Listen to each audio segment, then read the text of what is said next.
Kisah ini terjadi di daerah Jawa Tengah ketika Bang Pian mengantarkan Intan dan Bu Rahmah pulang ke kampung halamannya. Bu Rahmah yang tidak tahu jika di desanya sedang ada masalah serius pun tidak menyangka jika Bang Pian akan ikut terlibat secara langsung dalam permasalahan warga desa tempat tinggalnya. "Ya ampun Pak, saya kan tamu. Saya juga baru datang dari Jakarta. Dari mana saya tahu soal pembunuhan yang terjadi di desa ini?" ujar Bang Pian yang mencoba menjelaskan kepada 4 orang yang ingin membawanya ke balai desa. Sudah, jangan banyak bicara. Sekarang kamu harus ikut kami ke balai desa," ujar sosok pria bertubuh gempal dan memiliki tangan kekar itu. "Maaf Kang Topan, pemuda ini memang baru datang dari Jakarta bersama Rahmah, adik saya, dan juga Intan, keponakan saya. Jadi memang Nak Pian ini ndak tahu menahu soal kematian Retno," sahut Pak De Suryadi menjelaskan. "Pokoknya kami ndak mau tahu, Lek. Kami hanya menjalankan tugas dari Pak Kades yang meminta kami membawa semua orang asing yang ada di desa ini," balas Kang Topan tegas. "Ayo ikut kami," ujar Kang Topan sambil menarik kerah baju Bang Pian. Mendapati perlakuan kasar dari Kang Topan yang bertubuh gempal dan tangan yang besar itu, Bang Pian pun tidak segan-segan lagi melakukan perlawanan.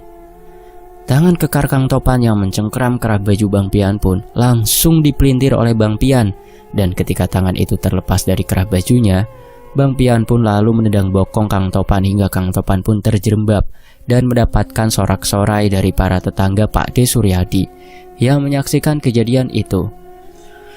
"Yang sopan ya Mas, biar kata saya pendatang, saya kagak takut karena saya memang tidak pernah melakukan kejahatan apapun di sini," ujar Bang Pian setelah berhasil membuat Kang Topan terjengkang. Tanpa dikomando, ketika teman Kang Topan pun langsung maju menyerang Bang Pian.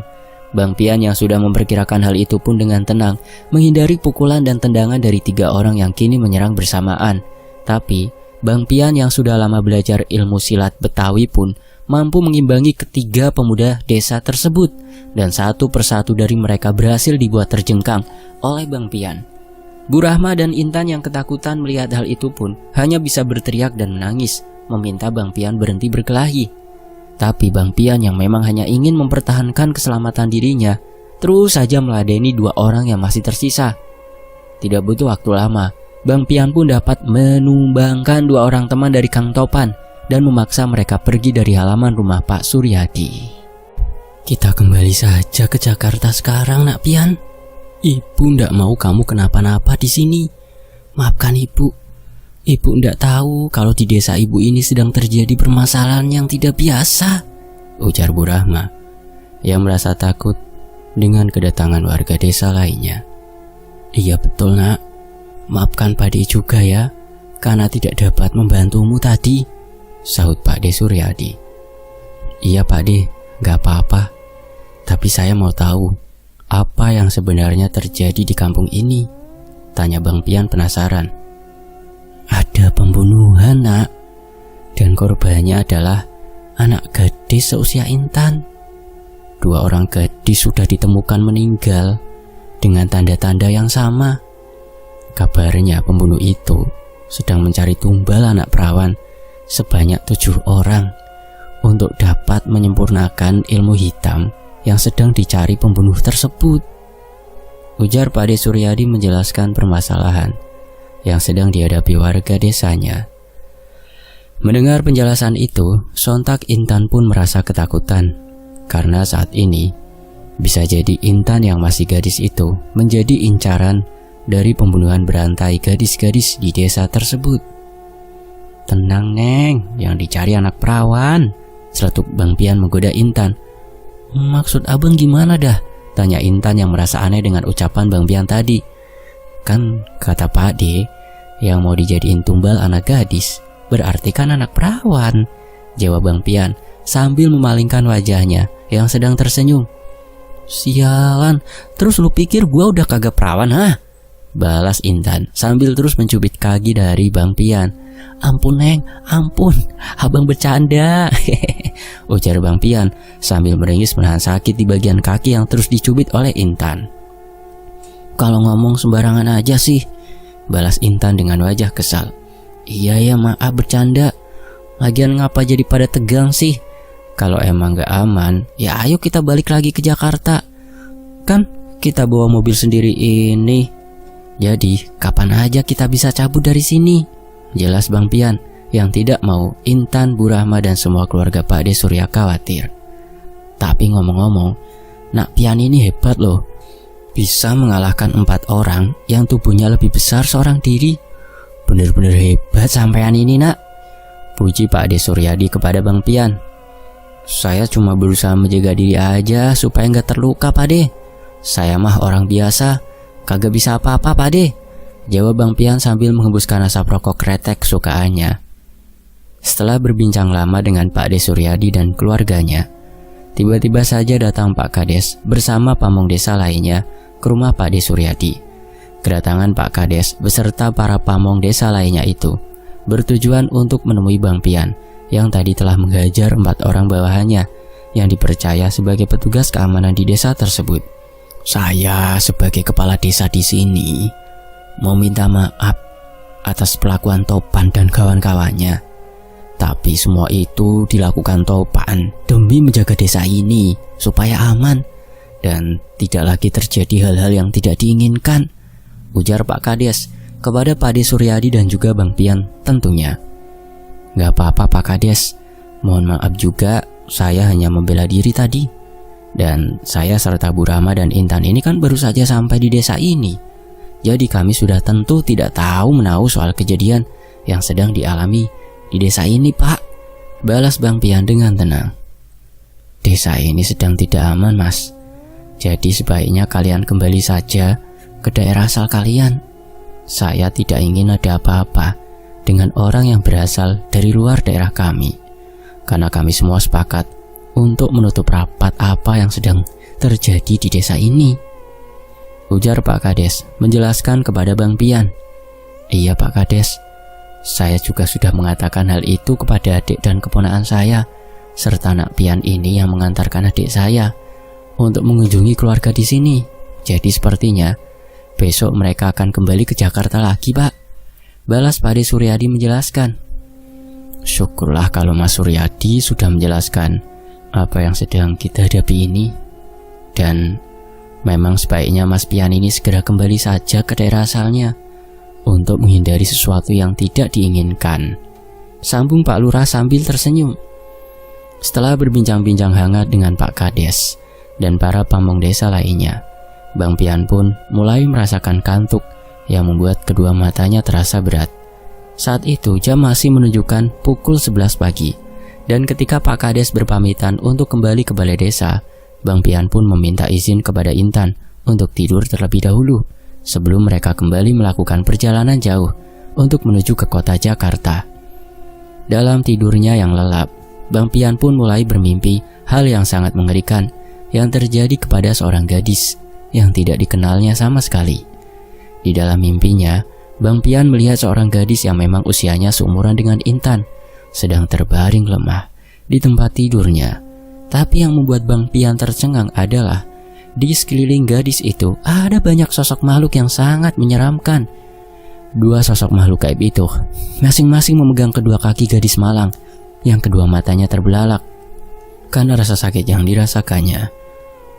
2 sosok makhluk gaib berbulu dengan gigi-gigi tajam juga terlihat memegangi masing-masing tangan dari gadis muda tersebut. Sementara ketiga makhluk gaib yang memakai jubah hitam dengan wajah yang memendarkan cahaya merah itu terlihat sedang mengambil paksa energi murni dari gadis yang tidak berdosa itu. Keringat dingin pun membasahi tubuh Bang Pian yang terbangun dengan nafas tersengal-sengal. Bang Pian yang merasa sangat ketakutan dengan mimpi yang baru saja dialaminya itu, merasakan rasa iba kepada gadis yang di dalam mimpinya tadi terlihat sangat tersiksa dengan apa yang sedang dialaminya itu. Sepertinya Nak Pian memang harus segera pergi dari desa ini, ujar Pak De Suryadi yang membuat Bang Pian segera terbangun dari posisi tidurnya. Iya Pak De, nanti sore sebaiknya saya dan Bu Rahma serta Intan akan segera kembali ke Jakarta, balas Bang Pian dengan mantap.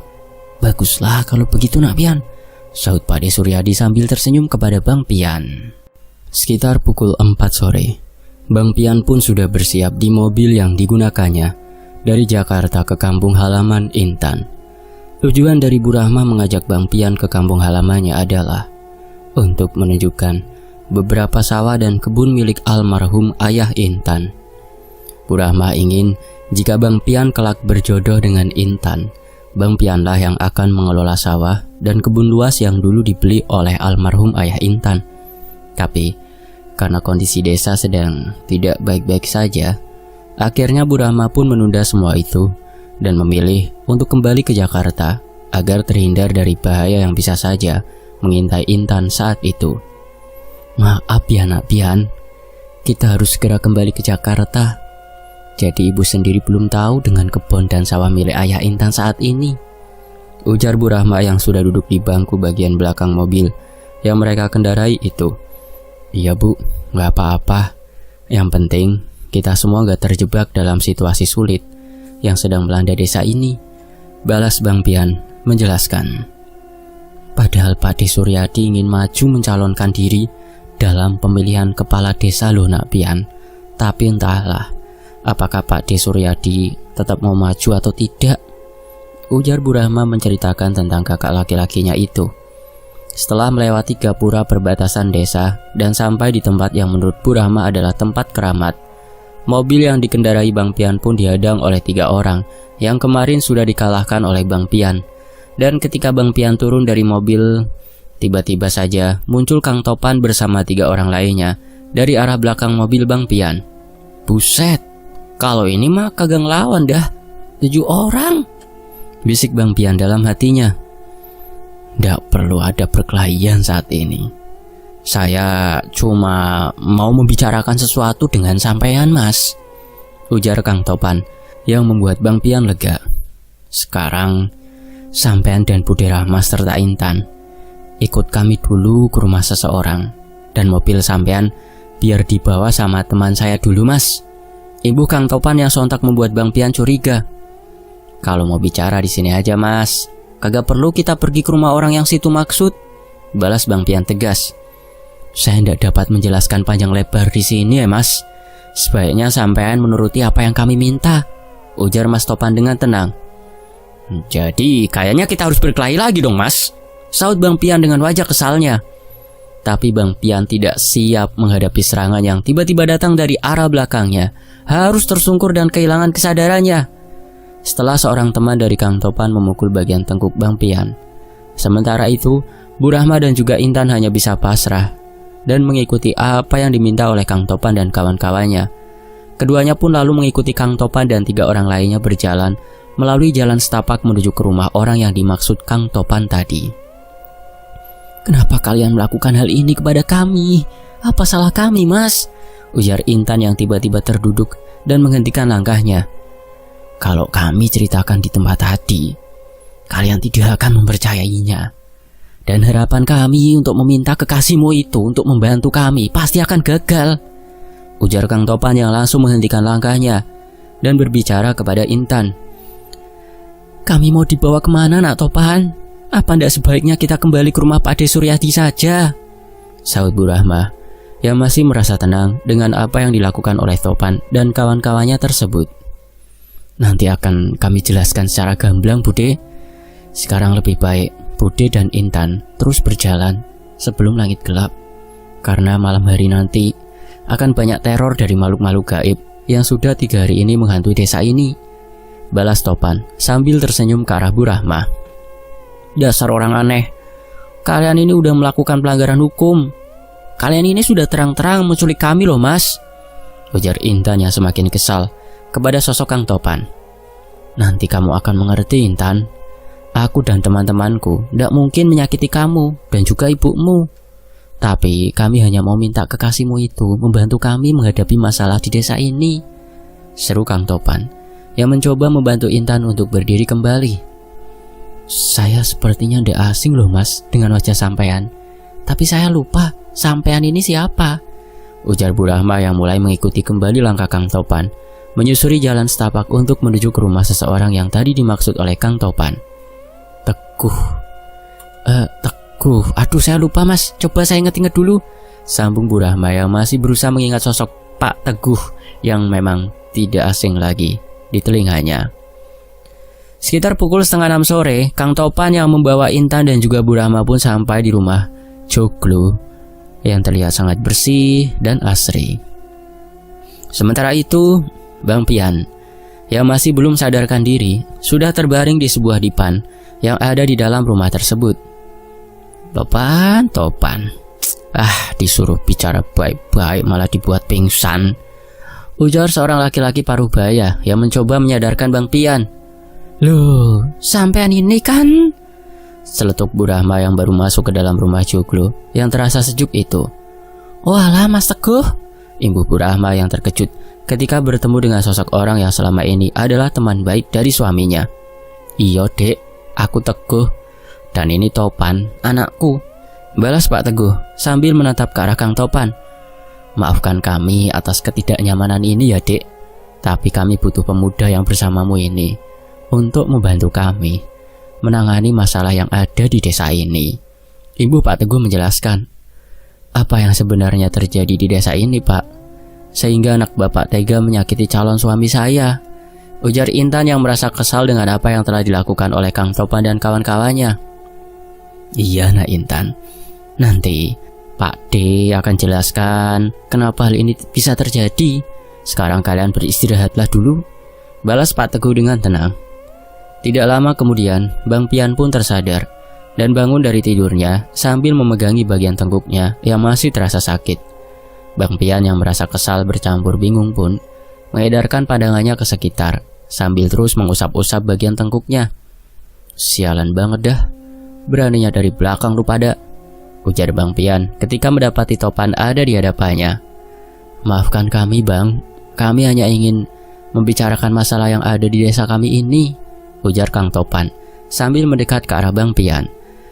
Ya, saya udah tahu masalah yang kalian hadapi, balas Bang Pian yang langsung mengambil gelas berisi teh manis hangat yang ada di meja ruang tamu tempat Bang Pian berada. Alhamdulillah abang udah sadar, abang gak apa-apa bang, seru Intan yang berjalan ke arah Bang Pian sambil membawa nampan berisi makanan. Gak apa-apa Neng, cuma agak pusing aja nih, balas Bang Pian sambil merogoh saku jaketnya untuk mengambil rokok yang ada dalam jaketnya. Kata abang, tadi abang sudah tahu permasalahan yang kami hadapi. Bagaimana bisa sampean tahu bang? Tanya Kang Topan penasaran. Mau tahu aja apa mau tahu banget? Jawab Bang Pian sambil membakar sebatang rokok yang sudah ada di bibirnya. Mendengar jawaban itu, Kang Topan pun hanya tersenyum sambil menggelengkan kepalanya, lalu berjalan ke arah dalam rumahnya untuk memanggil seseorang yang sedari tadi ada di dalam rumah Joglo besar itu. Malam pun semakin larut. Bang Pian yang masih bersama Intan dan juga Bu Rahma terus berbincang tentang apa yang sedang mereka hadapi ini. Bu Rahma mengatakan kepada Bang Pian, jika mobil yang mereka gunakan dari Jakarta menuju ke kampung halamannya itu sekarang berada di tempat aman dan dijaga oleh pemuda desa lainnya yang ikut bahu-membahu untuk menyelesaikan permasalahan yang dihadapi desa mereka. Apa benar Nak Pian tahu apa yang sedang terjadi di desa ini? Jika benar, dari mana Nak Pian tahu tentang itu semua?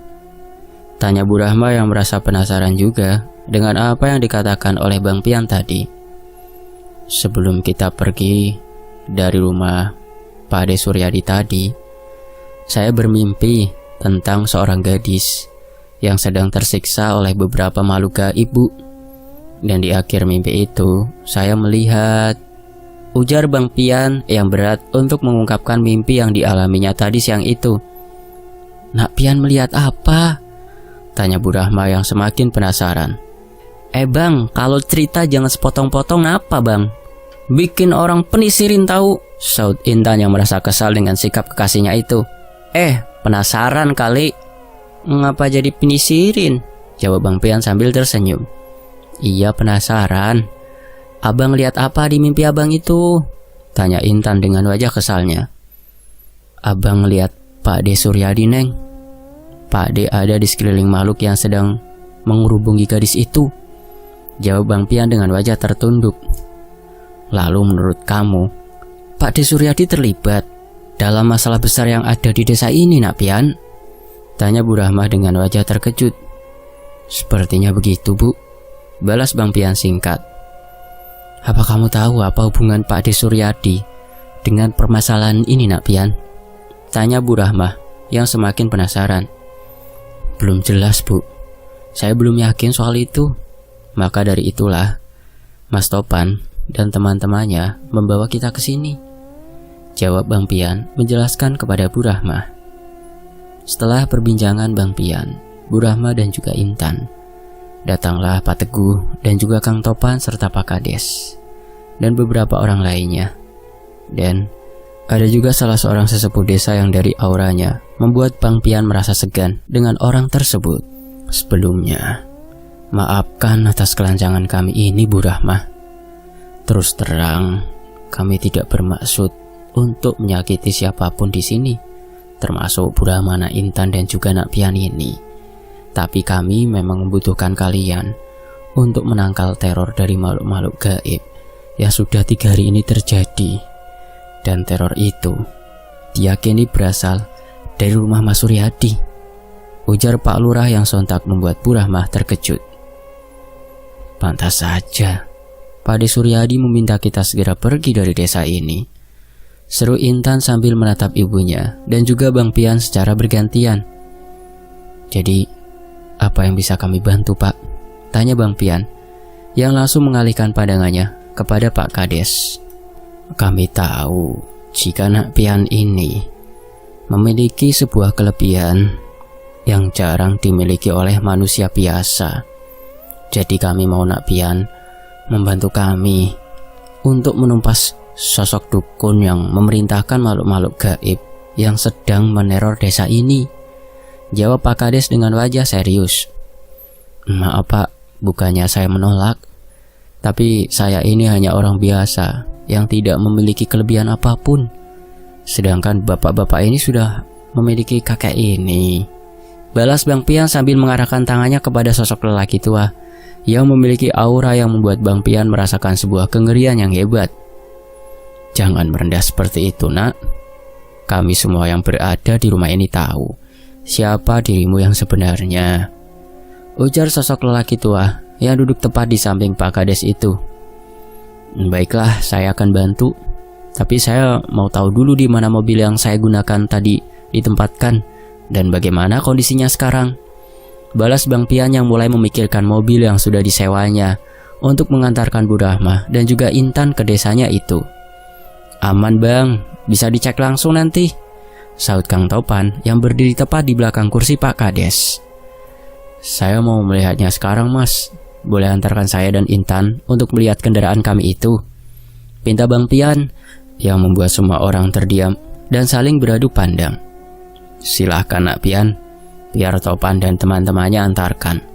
Tapi lebih aman besok pagi saja, karena malam ini pasti makhluk gaib yang meneror desa ini akan bergentayangan kembali seperti malam-malam sebelumnya, jawab Pak Teguh sambil tersenyum. Saya mau ngambil obat yang sedang saya konsumsi Pak, dan juga Intan membutuhkan pembalutnya yang tertinggal di mobil itu, balas Bang Pian dengan tenang.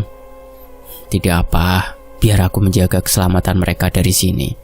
Sekarang antarkan anak muda ini untuk melihat mobil miliknya, ujar sosok lelaki tua itu. Baiklah, kalau memang Mbah Jiman mengizinkan, biar Topan dan beberapa temannya mengantar Nak Pian menuju ke mobilnya, ucap Pak Teguh dengan yakin. Setelah mendapatkan izin dari Mbah Jiman, Kang Topan dan 4 temannya pun langsung mengajak Bang Pian dan Intan untuk melihat kondisi kendaraan yang mereka gunakan serta mengambil keperluan yang ada di mobil tersebut. Suasana desa tampak terlihat sangat sepi sekali. Tidak ada seorang pun yang berada di luar rumah malam itu. Semua merasa ketakutan dengan teror makhluk gaib menyeramkan yang menurut cerita dari Pak Teguh tadi mengincar orang-orang yang berada di luar rumah mereka. Semua tampak terlihat normal dan tidak ada gangguan apapun dalam perjalanan dari rumah Pak Teguh menuju ke tempat mobil Bang Pian berada. Bang Pian yang saat itu juga langsung membentengi dirinya dengan pagar gaib yang telah lama dikuasainya pun terlihat terus mengedarkan pandangannya ke arah sekitar sambil terus menggandeng tangan Intan. Aman nih Bang, bisik Intan lirik kepada Bang Pian. Insya Allah lu lebih aman ada di dekat gue Neng, karena Abang ngerasa ada yang aneh sama aki-aki tadi, jawab Bang Pian perlahan. "Apa kita bisa selamat dari semua ini, Bang?" tanya Intan yang mulai merasa ketakutan akan apa yang sedang mengancamnya itu. "Insya Allah bisa, Neng. Selama kita yakin sama pertolongan dari Allah. Nanti gua kasih kode pas di dalam mobil. Lu tenang aja, jangan buat orang-orang ini curiga ya," jawab Bang Pian sambil terus menatap ke arah Kang Topan yang berjalan tepat di depannya. "Abang mau ngapain di dalam mobil nanti?" tanya Intan yang semakin erat menggenggam tangan kekasihnya itu. "Abang mau ngelepas sukma abang dulu, dan abang akan mencari tahu apa yang sebenarnya terjadi antara Pak Kades dan Pak De Suryadi," balas Bang Pian perlahan. Sesampainya mereka di tempat Kang Topan dan teman-temannya memarkirkan mobil yang digunakan Bang Pian itu, Kang Topan pun langsung memberikan kunci mobil itu kepada Bang Pian. Bang Pian pun segera masuk ke dalam mobil dan duduk di bangku bagian paling depan di balik kemudi kendaraan roda 4 tersebut. Bang Pian yang sudah merencanakan sesuatu pun segera meragas sukma setelah sebelumnya memagari sekeliling mobil tempatnya berada saat itu. Mengetahui jika Bang Pian duduk dengan tubuh lemah, Kang Topan yang mulai curiga pun segera masuk ke dalam mobil untuk melihat kondisi Bang Pian. Intan yang sudah mengerti akan apa yang sedang dilakukan oleh kekasihnya itu sontak menjerit dan memanggil-manggil nama Bang Pian.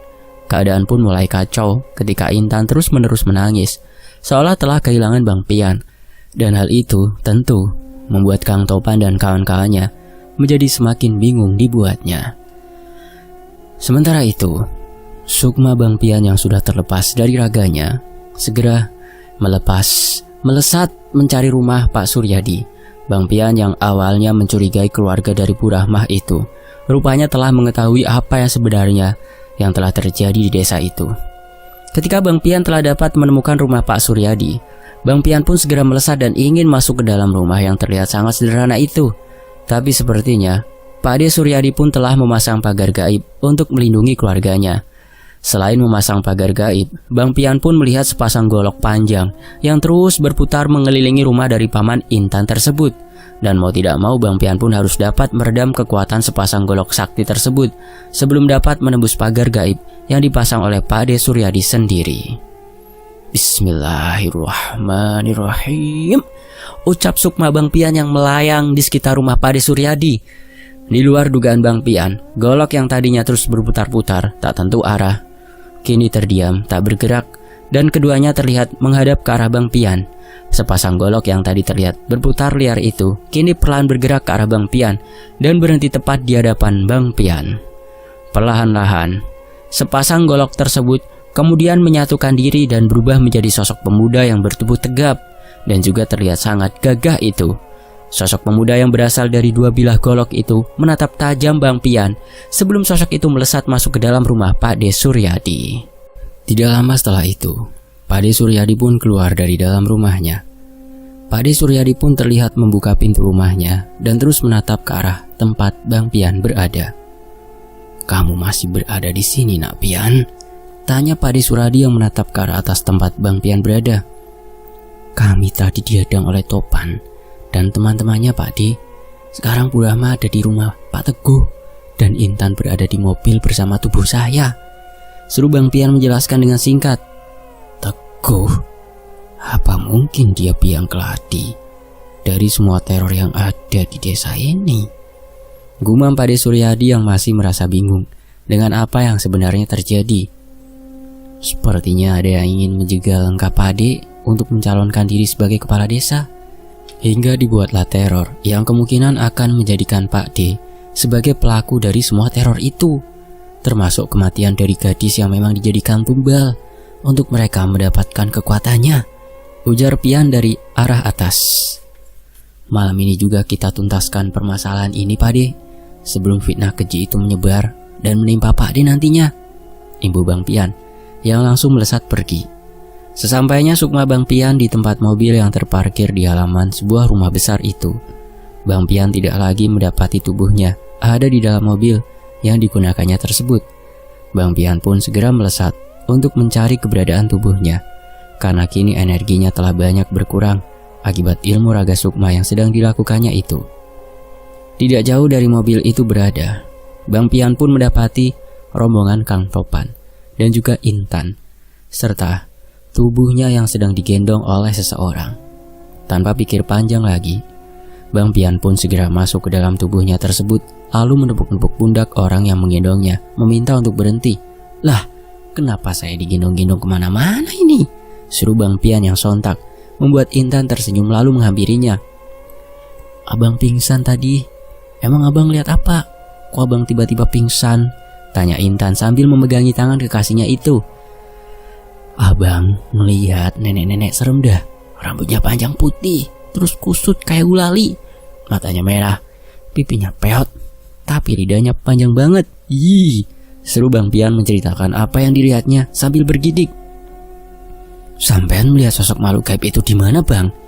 tanya Kang Topan yang sebenarnya merasa lega karena Bang Pian kembali sadar. "Itu ada di belakang lu," seru Bang Pian sambil menarik tangan Intan untuk menjauh dari tempat mereka berada. Sosok yang baru saja diceritakan oleh Bang Pian itu memang benar-benar ada di belakang Kang Topan. Dan sosok itu pun langsung menyerang Kang Topan dengan cara mencekik leher Kang Topan sambil lidahnya terus menjilati wajah dari sosok pemuda bertubuh tegap itu. Teman-teman Kang Topan yang melihat sosok mengerikan itu pun langsung menjerit ketakutan dan lari tunggang langgang, meninggalkan Kang Topan yang mulai merasa kesakitan karena sosok makhluk tersebut. "Lah, dia pada merat," ujar Bang Pian yang masih berdiri di tempatnya melindungi Intan. Tolong Bang," ujar Kang Topan yang mulai kehabisan napas. "Lah, bukannya itu temen lu ya? Gue jadi bingung sama masalah di kampung ini dah," ujar Bang Pian yang langsung mengeluarkan energi murninya untuk menyerang sosok makhluk yang sangat menyeramkan itu. Setelah beberapa kali menyerang sosok makhluk nenek tua dengan lidah panjang tersebut, Bang Pian pun akhirnya berhasil melepaskan Kang Topan dari cengkraman sosok makhluk menyeramkan itu. Dan tiba-tiba saja sosok makhluk gaib tersebut melayang di tengah tanah lapang tempat Bang Pian dan Intan serta Kang Topan berada malam itu. Sosok makhluk gaib yang sama persis dengan sosok makhluk yang dilihat Bang Pian dalam mimpinya itu tiba-tiba membelah diri dan menjadi 3 sosok yang sama persis. Bersamaan dengan itu datanglah Pak Suryadi bersama 2 orang yang belum dikenal oleh Bang Pian, dan dengan seketika pertempuran antara Pak De Suryadi dan 2 teman lainnya melawan 3 sosok makhluk nenek tua pun terjadi. Tapi baru saja pertempuran berlangsung, Bang Pian sudah dapat menebak jika sosok nenek tua itu memiliki kekuatan lebih besar dibanding Pak De Suryadi dan juga 2 temannya. "Neng, gue ikut tempur dulu ya. Lu diem-diem baik di sini," ujar Bang Pian kepada Intan yang mulai ketakutan. "Kagak usah Bang, mendingan kita balik lagi ke rumah Pak Teguh aja," balas Intan yang merasa ketakutan. Walaupun Intan hanya mendengar suara tawa dan geraman dari sosok nenek tua menyeramkan tersebut.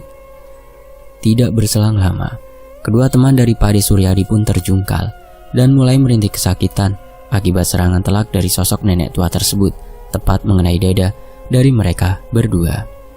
Bang Pian yang sedari tadi hanya menjadi penonton pun mau tidak mau harus ikut bertarung membantu Pak De Suryadi sebelum Pak De Suryadi terluka. Tapi di sisi lain, Bang Pian pun tidak ingin Intan terluka atau sampai masuk ke dalam bahaya, karena Bang Pian belum yakin siapa lawannya dan manakah yang benar-benar menjadi kawannya. Di tengah kebingungannya tersebut, tiba-tiba saja Bang Pian melihat sepasang golok yang tadi ada di atas rumah Pak De Suryadi mendekat ke arah Bang Pian. Dan entah mengapa Bang Pian langsung menjulurkan tangannya seolah menyambut kedatangan sepasang golok yang berputar-putar dengan ganasnya. Ketika salah satu golok tersebut telah mendarat sempurna di tangan kanan Bang Pian, salah satu golok yang masih melayang pun mulai menyerang sosok nenek tua menyeramkan yang masih bertarung melawan Pak De Suryadi, seolah memberi tanda jika Bang Pian harus ikut bertempur dan mengakhiri kejahatan dari sosok nenek tua tersebut. Golok yang ada di tangan Bang Pian pun kembali melesat dan terlepas dari genggaman tangan Bang Pian, lalu berputar-putar mengelilingi Bang Pian dan juga Intan. Bang Pian yang mengerti akan maksud dari golok itu pun langsung melompat ke arah 2 sosok nenek tua yang bertarung sengit melawan Pak De Suryadi. Karena Bang Pian yang datang tepat waktu, Pak De Suryadi pun perlahan bangkit dan mampu mengubah jalannya pertarungan hingga akhirnya Pak De Suryadi dapat mengeluarkan ilmu pamungkasnya dan menyudahi perlawanan dari salah satu nenek tua tersebut. Tepat seperti dugaan Bang Pian, jika Kang Topan memiliki niat buruk terhadap Intan pun terbukti. Kang Topan yang melihat Intan sendirian pun langsung menghampiri Intan dan meraih tangannya lalu berniat untuk membawa Intan pergi. Tapi sayangnya, Kang Topan sepertinya memang tidak mengetahui jika ada bilah golok yang berputar-putar dengan liar di atas kepala Intan. Hingga akhirnya golok tersebut langsung menggores tangan Kang Topan dan meninggalkan luka sobek yang cukup dalam. Kang Topan yang terkejut karena melihat ada luka di tangannya dan tiba-tiba saja darah mengucur deras dari luka tersebut pun langsung menjerit kesakitan dan merasa luka tersebut menjadi sangat panas. Sedangkan Intan yang sudah berada di puncak ketakutannya pun ambruk dan tidak sadarkan diri. Bang Pian dan juga Pak De Suryadi serta satu golok sakti yang berputar liar itu secara bersamaan dapat memusnahkan sosok nenek tua yang sangat menyeramkan itu. Dan setelahnya, mereka pun mengurus Kang Topan yang kini terus menggeliat kesakitan. Kita bawa Intan dan juga Topan ke rumah saya dulu nak Pian. Biar nanti kades keparat itu serta bapak dari Topan datang ke rumah saya, ujar Pak De Suryadi tegas. Bang Pian pun segera membangunkan Intan dengan mengalirkan energi murninya ke tubuh Intan.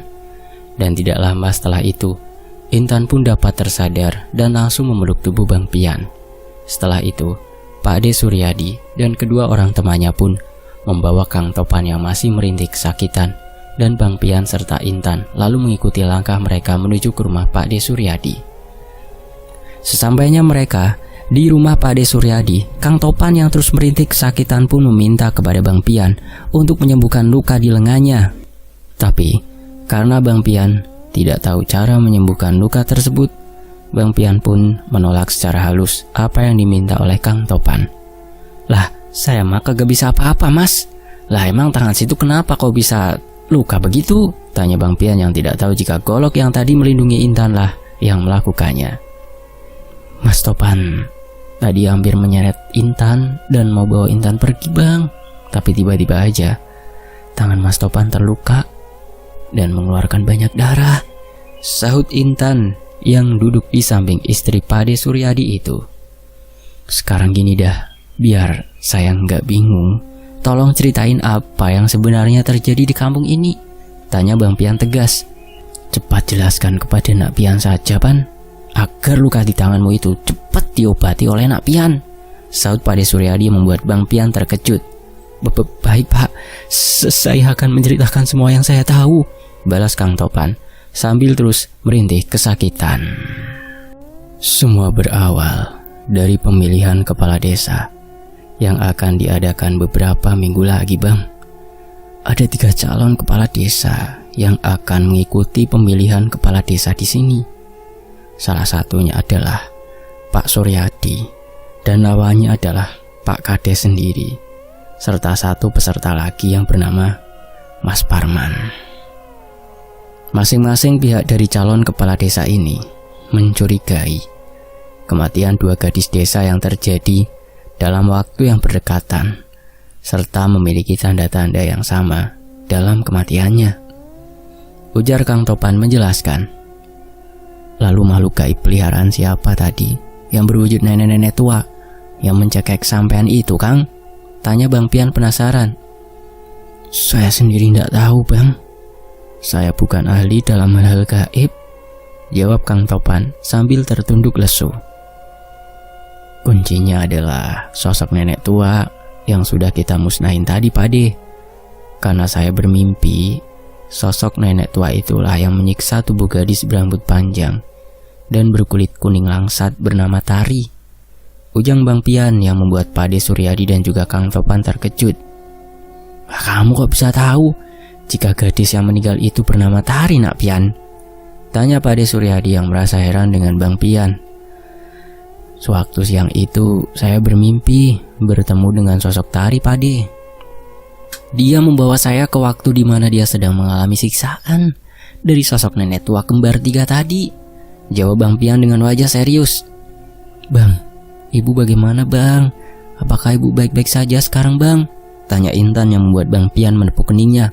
Astagfirullah, sampai lupa calon mertua. Waduh, gimana nih Pak De? Tanya Bang Pian yang membuat Pak De Suryadi tersenyum. Insya Allah adik saya akan baik-baik saja bersama Pak Teguh. Karena yang saya tahu, Pak Teguh itu menyayangi adik saya, jawab Pak Suryadi sambil tersenyum. Alhamdulillah aman dah kalau gitu mah. Sekarang kita cari tahu siapa yang melihara jin nenek-nenek itu, seru Bang Pian yang membuat semua orang terdiam. Sekarang kita obatin dah. Nih Mas Topan, kasihan dia, sampai sengklek begitu tangannya, Ibu Bang Pian sambil menatap Pade Suryadi. Coba kamu panggil golok gaib itu nak, balas Pade Suryadi yang membuat Bang Pian bingung. Golok gaib? Gimana manggilnya Pade? Saya kan belum kenalan sama dia, ujar Bang Pian yang merasa kebingungan. Nama sosok golok gaib itu adalah Wiratungga. Panggillah dia dengan batinmu dan mintalah kepada Wiratungga untuk menyembuhkan tangan dari Topan yang terluka dalam itu, balas Pade Suryadi menjelaskan.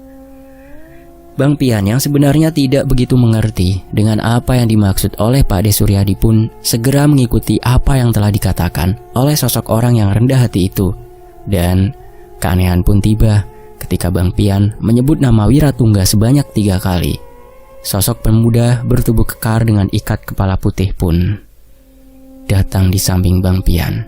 Tanpa menunda lagi, Bang Pian pun segera meminta sosok Wiratungga untuk mengobati lengan dari Kang Topan yang terluka cukup dalam tersebut. Kejadian yang membuat semua orang kebingungan adalah ketika luka di lengan Kang Topan tiba-tiba rapat dan menghilang, seolah tidak pernah terjadi luka di lengan kanannya tersebut. Setelah sosok gaib Wiratungga mengusap bagian lengan yang terluka itu, dan setelah menyembuhkan luka dari Kang Topan, sosok Wiratungga pun berkata kepada Bang Topan bahwa mulai malam itu dia akan ikut kemanapun Bang Pian pergi.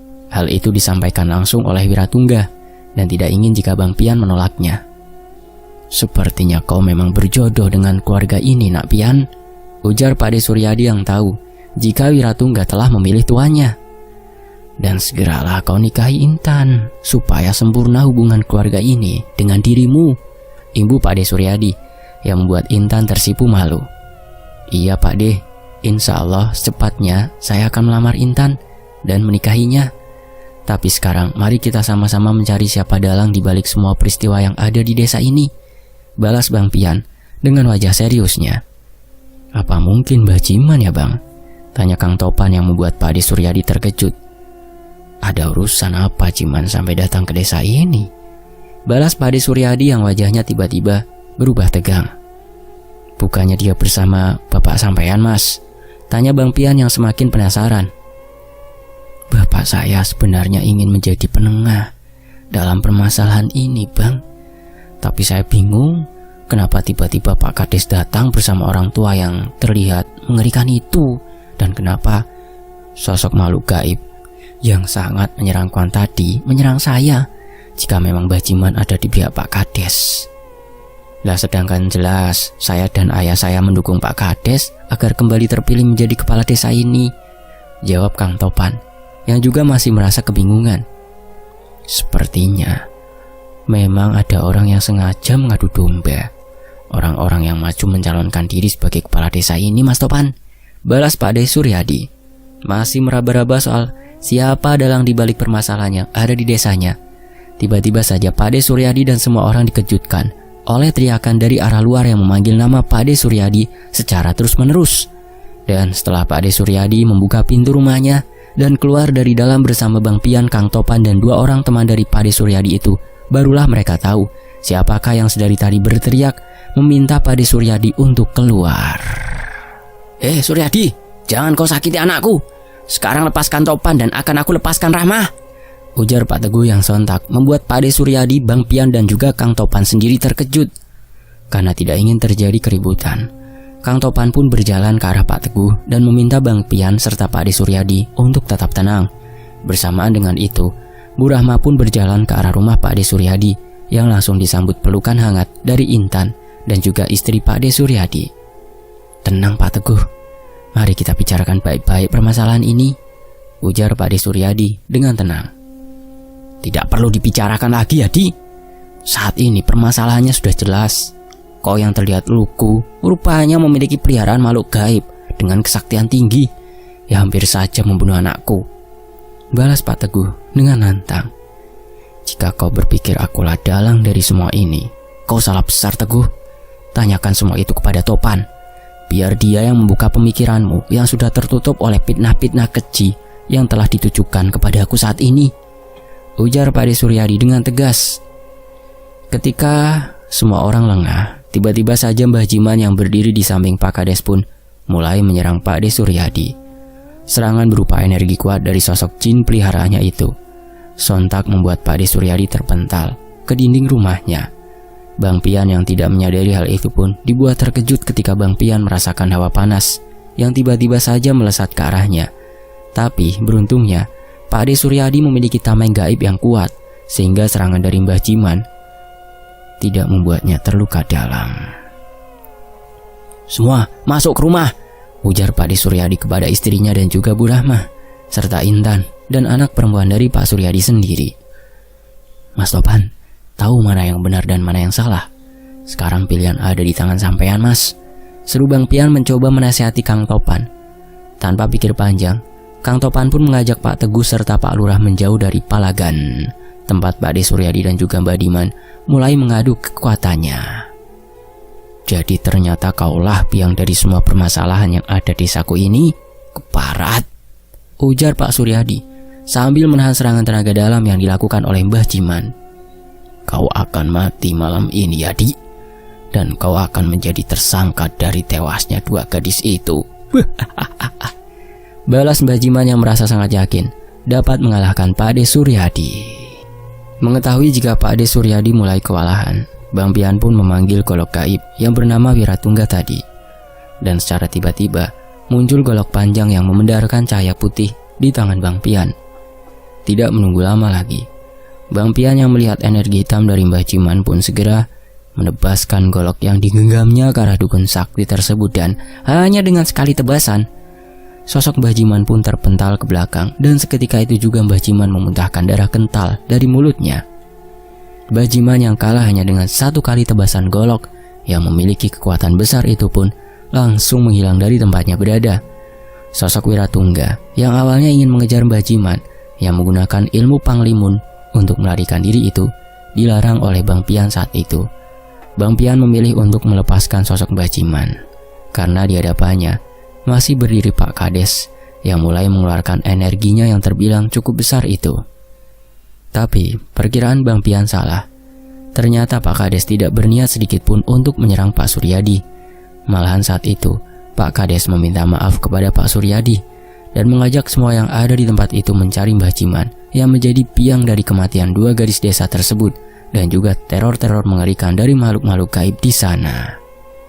Tapi Pak De Suryadi tidak langsung mempercayai bualan yang baru saja dikatakan oleh Pak Kades, karena Pak De Suryadi meyakini jika Mbah Jiman hanya dijadikan kambing hitam karena kegagalannya menghabisi nyawa dari Pak De Suryadi malam itu. Setelah pertarungan yang cukup menegangkan malam itu, Pak De Suryadi akhirnya memilih untuk mengundurkan diri dari pencalonannya sebagai kepala desa. Pak De Suryadi merasa jika ambisi Pak Kades masih sangat besar untuk kembali memimpin desanya, hingga Pak De Suryadi khawatir dengan keselamatan keluarganya. Pak Kades yang sangat berambisi pun akhirnya dapat dikalahkan oleh calon lainnya. Setelah para pendukung Pak Suryadi memilih untuk memberikan dukungannya kepada Mas Parman. Setelah melewati kisah ini, Bang Pian yang kini memiliki golok gaib pun dengan kesaktian tinggi siap untuk menjalani hari-harinya. Selesai. Demikianlah sebuah kisah yang ditulis oleh Bang Untung, Diwen Anthony.